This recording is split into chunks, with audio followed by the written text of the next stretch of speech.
ہوگا کہ ہم جو قانون ہمارے دیش میں لاگو ہیں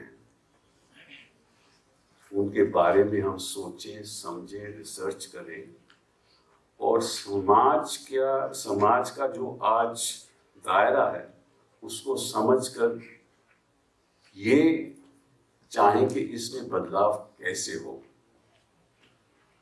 ایک تو بات یہ ہو گئی۔ دوسری بات، قانون بناتا کون ہے؟ ہمارے سنویدھان کے مطابق قانون تو سپریم کورٹ طے کرتا ہے کہ قانون کا مطلب کیا ہے۔ ہم یہاں پارلیمنٹ میں بیٹھ کے کچھ بھی کہہ دیں، کوئی بھی قانون بنا دیں، طے تو عدالتیں کرتی ہیں کہ اس کا مطلب کیا ہے۔ میں جب بھی میں سنویدھان کو پڑھتا ہوں، چاہے آرٹیکل 14 ہو، چاہے 16 ہو، چاہے کوئی بھی آرٹیکل ہو سنویدھان کا، تو جب میں اس کو پڑھتا ہوں تو ایک نئی چیز سامنے آتی ہے۔ اسی سے صاف ظاہر ہے کہ قانون کوئی ایک لکیر تو ہے نہیں الفاظ کی، جتنا پڑھو گے اتنا ہی سمجھو گے۔ اور وہ کیوں ہوتا ہے؟ اس لیے ہوتا ہے کہ جب میں اسی قانون کو پچھلے سال میں نے دیکھا اور آج میں اس کو دیکھ رہا ہوں، ایک سال میں سماج میں بدلاؤ آ گیا اور اس کا ایک نیا انٹرپریٹیشن میرے سامنے آ گیا۔ تو ایک تعلقات ہے سماج اور قانون کا۔ اور جو سپریم کورٹ کے جج بیٹھے ہوئے ہیں، ہائی کورٹ کے جج بیٹھے ہوئے ہیں، ان کو بھی یہ ریئلائزیشن ہونا چاہیے کہ سماج بدل رہا ہے، قانون کو بھی میں بھی بدلاؤ آنا چاہیے۔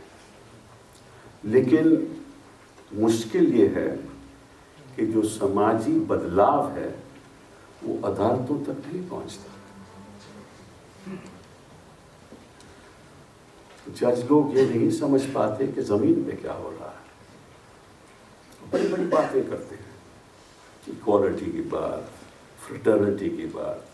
کہاں ہے ایکوالٹی اور کہاں ہے فریٹرنٹی؟ وہ تو زمین پہ دکھے گی نا۔ تو ایک جرنل کا یہ مقصد تو ضرور ہے کہ آپ ریسرچ کرو، بنیادی طور پہ یہ سمجھو کہ قانون کا مطلب کیا ہے، پھر یہ دیکھو کہ اس کو کس طرح سے عدالتیں انٹرپریٹ کر رہی ہیں، کیا وہ انٹرپریٹیشن سماج سے جڑا ہوا ہے یا نہیں، اور اس میں بدلاؤ کیسے لانا چاہیے۔ یہ ایک جرنل کا رول ہوتا ہے۔ دوسرا، وہ اس سے بھی زیادہ اہمیت اس کو میں دیتا ہوں کہ آپ نے قانون تو بنا دیا،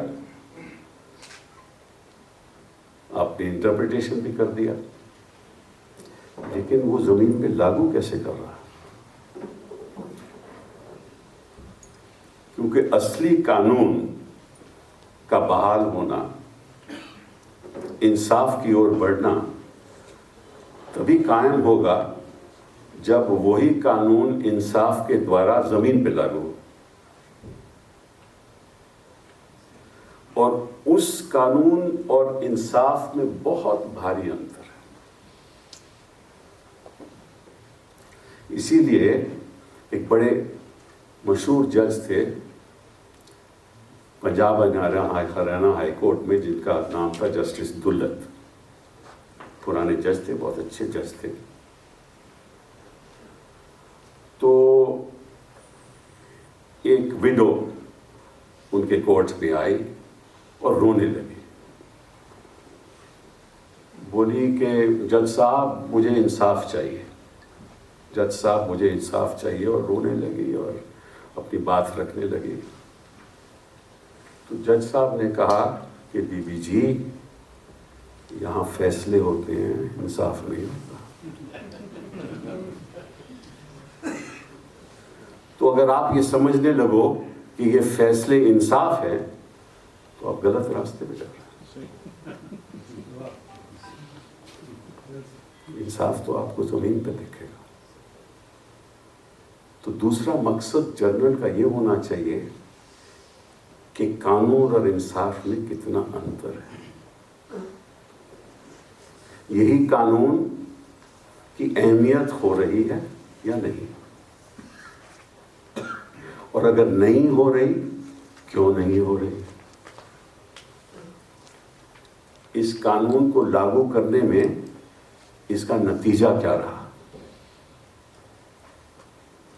اس کے لیے آپ کو ڈیٹا لینا پڑے گا، آپ کو ریسرچ کرنا پڑے گا۔ تو جو ایک شروعات آپ نے کی ہے نا، جو بائی اینول جرنل کی، بائی لنگول جرنل کی، بہت ہی ایتہاسک، پہلی بار میں دیکھ رہا ہوں کہ کسی نے خاص طور مسلم پرسنل لاء بورڈ میں ایک پہل کی ہے۔ ایک اور بات آپ سے میں آپ کے سامنے رکھنا چاہتا ہوں، وہ یہ ہے کہ عام آدمی قانون کی پابندیوں کو نہیں سمجھتا۔ میں اگر کورٹ میں بحث کروں اور بڑے لمبے چوڑے الفاظ استعمال کروں اور قانونی باتیں کرنے لگوں، جو کورٹ میں بیٹھا ہے نا، اس کو کوئی سمجھ نہیں ہے۔ جب تک آپ سرل طریقے سے عوام کو یہ نہیں بتاؤ گے کہ میرا دھرم کا مقصد کیا ہے اور میرا دھرم کن آدھاروں پہ کھڑا ہوا ہے، اور سرل طریقے سے یہ آواز ان پہ نہیں پہنچے گی، تب تک آپ فیل رہو گے، آپ کبھی کامیاب ہو ہی نہیں سکتے۔ کیوں؟ کیونکہ عام آدمی کو کیا معلوم ہے؟ اس نے تو کہانیاں سنی ہوئی ہیں لوگوں سے، صاحب ایسے ہو گیا، ایسا ہو گیا، اس میں یہ لکھا ہے، اس میں ایسا لکھا ہے۔ یہ ہماری ذمہ داری ہے، یہ جرنل کی ذمہ داری نہیں، یہ ہم لوگوں کی ذمہ داری ہے کہ قانون کو سرل طریقے سے جنتا کے سامنے رکھیں اور اپنی بات سرل طریقے سے جنتا کے سامنے رکھیں۔ اسلام کا اصلی مقصد، معنی کیا ہے، وہ جنتا کے سامنے رکھیں اور ایسے طریقے سے رکھیں کہ جنتا اس کو سمجھے۔ اصلیت تو یہ ہے کہ وہی وکیل کامیاب ہوتا ہے جس کی جو آرگیومنٹ ہے، کورٹ میں بیٹھا ہوا جس کو قانون کا کوئی علم نہیں ہے، وہ بھی سمجھ لے۔ جب وہ آدمی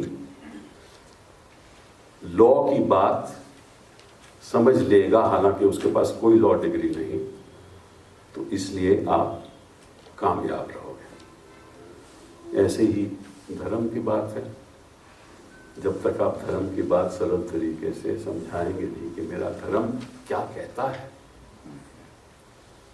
اب قرآن کی بات کر لو، حدیث کی بات کر لو، تو کئی لوگوں کو نہیں معلوم کہ اس کے معنی کیا ہیں، تو سمجھانے ہوں گے نا، اور ایسے آدمی کو سمجھانے ہوں گے جس کو کوئی علم نہیں ہے،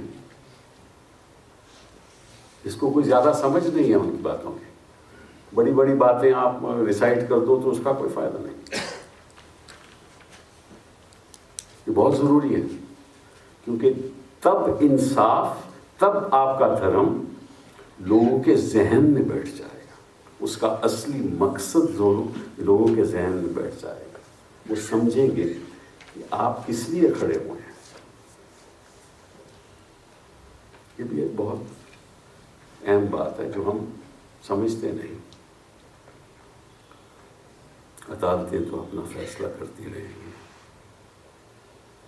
لیکن اصل فیصلہ تو عوام کرے گا، اور عوام تبھی کرے گا جب عوام کو آپ سمجھا پاؤ گے کہ انصاف کا مطلب کیا ہے۔ کانسٹیٹیوشن کی ہم بات کرتے ہیں،